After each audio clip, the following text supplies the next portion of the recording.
दोस्तों यूपी में LT grade teacher की सुगबुगाहट है, आगे फॉर्म आने वाली है। इसके लेकर काफी 2-3 न्यूज आपने पीछे देखी है, वो सारे न्यूज भी मैं आपको दिखाऊंगा। लेकिन आज जो मुख्य मुद्दा हमारा यह है कि एलटी ग्रेड वाले में कौन फॉर्म फिलअप करेंगे, क्या उसका एग्जाम पैटर्न है, क्या बदलाव होने वाला है, क्या सुगबुगाहट हुई है, हर चीज पर हम लोग बात करेंगे। अमूमन शॉर्ट में मैं आपको बता देता हूं कि यूपी में दो प्रकार की जो है विद्यालय में मतलब दो तरह के विद्यालय मेनली अभी चर्चा में चल रहे हैं। एक तो आपका एडेड स्कूल जिसको जीआईसी भी बोलते हैं, जिसकी पुरानी वाली वैकेंसी की परीक्षा अभी होने वाली है, जिसको आप यूपी टीजीटी पीजीटी बोलते हैं नॉर्मली।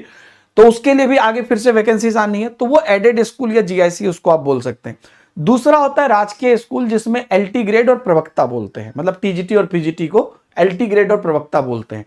तो वो वाला तो आप समझ के पैरेलल चल रहा है, जो परीक्षा भी होने वाली है वो दोबारा होगी। उसमें भी एक नियम आया है अभी की, उसकी भी जो भर्ती है वो ये राजकीय विद्यालय जिसके बारे में अभी हम चर्चा करने वाले हैं एलटी ग्रेड के बारे में, इसके नियमों के आधार पर होगी।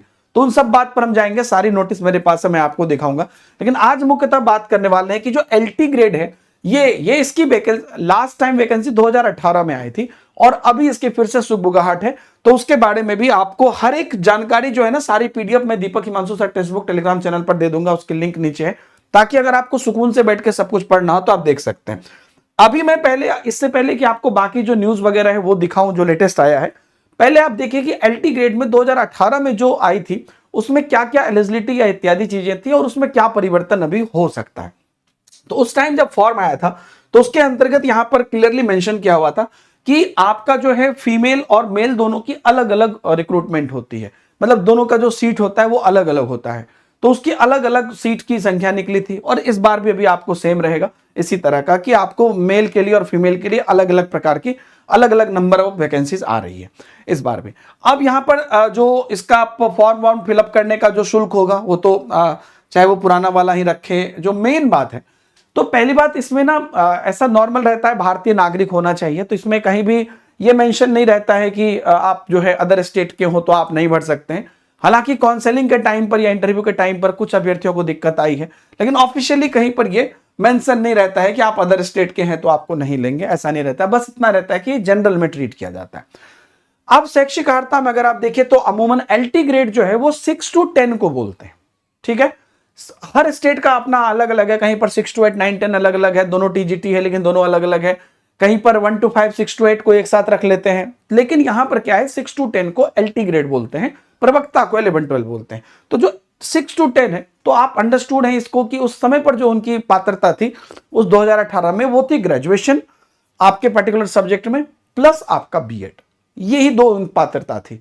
अब जो होगी यहां पर आपको एक चेंज देखने को मिलेगा कि सीटेट पेपर 2 या अगर वो यूपी टेट पेपर 2 को मान्यता देते हैं तो हो सकता है वो, तो इसको वो इंक्लूड कर सकते हैं। 2018 में के टाइम पर सीटेट का उतना प्रचलन नहीं था या उतनी ज्यादा जिज्ञासा नहीं थी सीटेट को लेके, लेकिन अब चूंकि चेंजेस बहुत दिन बाद ये बात आए हैं तो इसमें आपको ये हो सकता है। वीडियो पूरा देखिएगा क्योंकि बहुत सारी चीजें हैं जो पुरानी चीजें हैं जहां से चीजें रिलेट हो रही हैं, और आपका विषय में भी कई सारी चीजें रहती थी कॉम्बिनेशन को लेकर।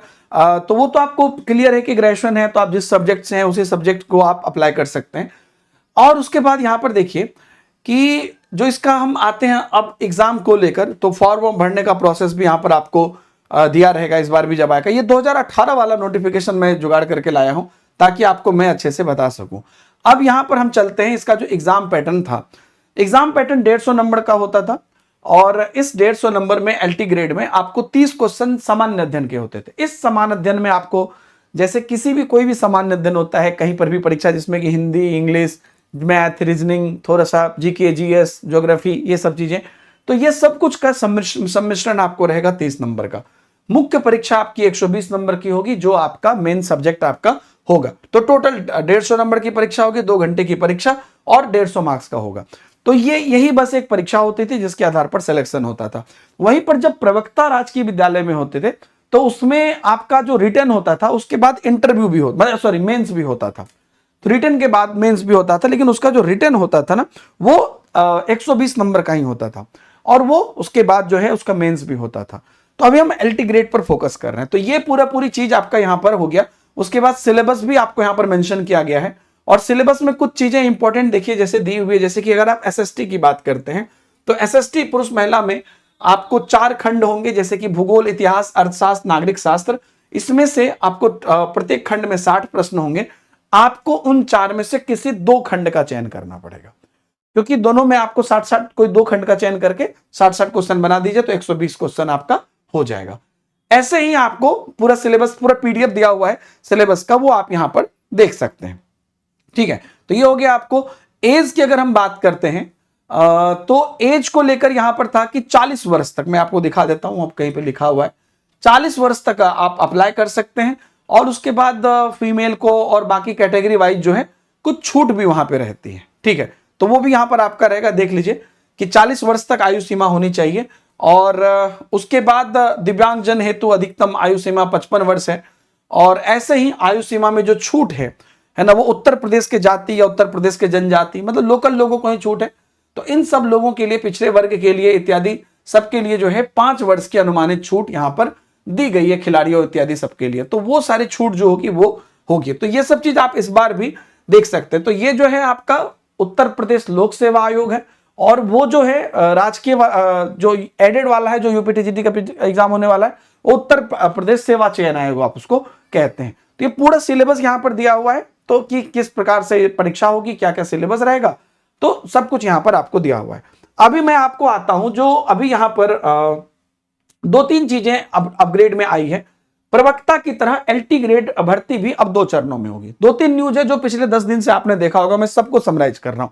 तो अब जो एलटी ग्रेड, जैसे मैंने बोला ना, प्रवक्ता में अब मेंस भी होता था, तो एलटी ग्रेड में भी बोला जा रहा है कि अब आपको 2 चरणों में यहां पर होगी। और यह बदलाव आपको यहां पर देखने को मिल सकता है कि पहले प्रवक्ता के पदों पर भर्ती 1 चरण की परीक्षा के माध्यम से होती थी, लेकिन जब 2020 में पिछली भर्ती का जारी किया तो उसमें जो है मुख्य परीक्षा मेंस को भी शामिल किया। तो यहां पर भी अब फिर से कोशिश यहां पर की जा रही है कि नई भर्ती के लिए जो है प्रवक्ता के 1647 पदों का अधियाचन मिल चुका है, जिसमें 817 पुरुष और 830 महिला वर्ग के हैं। वहीं पर एलटी ग्रेड शिक्षक का जो पिछला विज्ञापन था वो 2018 में जारी किया गया था, है ना। उसमें यहां पर जो है तकरीबन 10,000 पदों पर भर्ती आई थी। और आयोग ने एलटी ग्रेड के लिए भी अभी जो है 8,905 पदों का, है ना, पद यहां पर जो है जारी किया है, जिसमें कि वो भर्ती निकालेगी। तो ये भर्ती कई विवादों से अटकी हुई थी और ये कहा जा रहा है कि अगले मंथ में जो है यहां पर आपको वैकेंसीज निकलने की संभावना है। और अभ्यर्थियों की छटनी की जाएगी किस प्रकार से कि पदों की संख्या के मुकाबले 15 गुना अभ्यर्थियों को मुख्य परीक्षा के लिए सफल घोषित किया जाएगा, फिर उनको मुख्य परीक्षा देने का मौका दिया जाएगा। तो ये पूरी जो है ये एक बदलाव आपको देखने को मिल सकता है कि अब एलटी ग्रेड जो है, यानी कि 6 to 10 जिसको आप टीजीटी बोल सकते हैं, उसमें भी अब दूसरा चरण किया जाएगा। प्रारंभिक और मुख्य परीक्षा के बाद घोषित किया जाएगा चरण का परिणाम। तो ये 2 चीज है। तो आपको यहां पर देख लीजिए, यूपीपीएससी को नई भर्ती के लिए 8,905 पदों का अधियाचन मिल भी गया है, जो अगले महीने आपको देखिए, मतलब एक बड़ी भर्ती है 2018 के बाद, समझ जाइए। और दूसरा जो न्यूज आप देखे होंगे कि एलटी ग्रेड और प्रवक्ता के 9,043 पदों पर होगी भर्ती, तो वो भी आप देख सकते हैं, ये भी न्यूज आप तक पहुंची होगी कि ये जो भर्ती आने वाली है यूपीपीएससी को अधियाचन भेज भी दिया गया है। और वही है कि उसका मेन चीज है कि उसमें जो है 2 चरणों में होगी एलटी ग्रेड में, वो एक चीज है। एक और न्यूज ये आपने देखा होगा कि एडेड कॉलेज, ये जो आपका यूपी टीजीटी पीजीटी वाला पोर्शन है, जो मैंने बोला ना 2 पार्ट में, एक राजकीय है और दूसरा आपका जीआईसी जो है, जो यूपी टीजीटी पीजीटी वाला है। तो इसमें शिक्षक भर्ती राजकीय नियमों से होगी। तो जो एलटी ग्रेड और प्रवक्ता का नियम सेट हो रहा है, उसी नियम से अब अगला जो यूपी टीजीटी पीजीटी होगा वो भी होगा।